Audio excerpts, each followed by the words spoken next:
የሌላም ነው የእምነት ጨለማም ነው። ስለሆነም ብዙ አይገርምም፣ ያሳዝናል እንጂ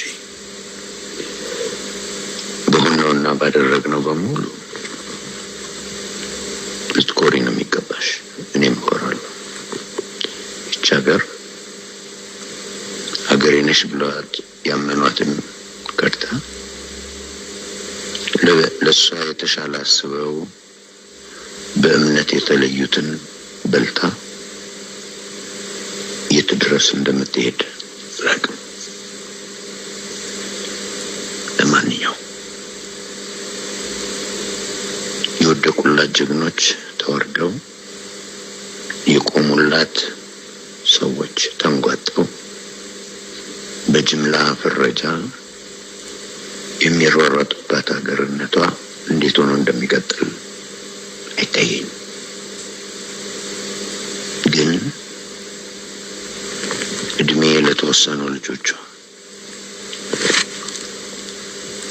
በሚዲያው ዘርፍ ላሉ እድሜ ለእናንተ እድሜ መሬት ላይ ሆኖ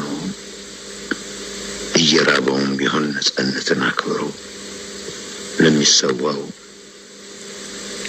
የተጋሩ የኦሮሞ ወዘተርፈ ልጅ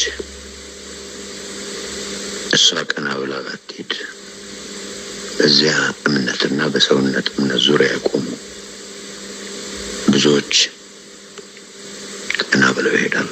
እስከዛ ሺዎች ሊበሉ ይችላሉ። ሺዎችን የበሉት ሰዎች ግን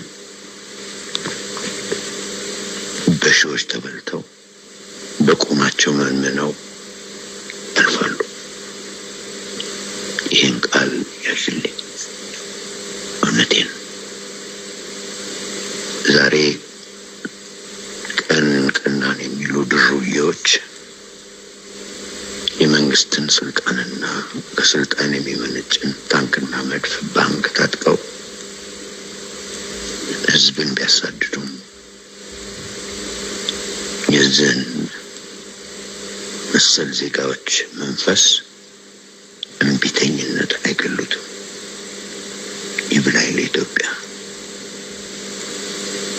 የደነዘዙ ልጆች ወልዳ በደነዘዙ ልጆች ትምህርታ ለደነዘዘ አይሲዩ እየተነዳች ላለች ሀገር ለማናችንም አትፍሩ፣ ለማናችንም አትዘኑ። ይሄ ቃሌ ነው። አስቀምጩ። ሁላችንም በዚህ እምነት የቆምን ዱርዬዎችን እምቢ ያለን እነዚህ ተራ ዱርዬዎች ናቸው። እናሸንፋለን። ይህንን ለታሪክ አስቀምጩ። የሚሆነው ስለማይታወቅ እንግዲህ ተመልካቾች የምትከዳ ብቻ ሳትሆን የምትበላ ሀገር ነች እንጂ የኔ ነች ያሏትን ድልድይ ሰብራ መነጋገሪያ ዘግታ ልትፎክር የምትቀጣት የውርደታሞች አገር አዝናለሁ።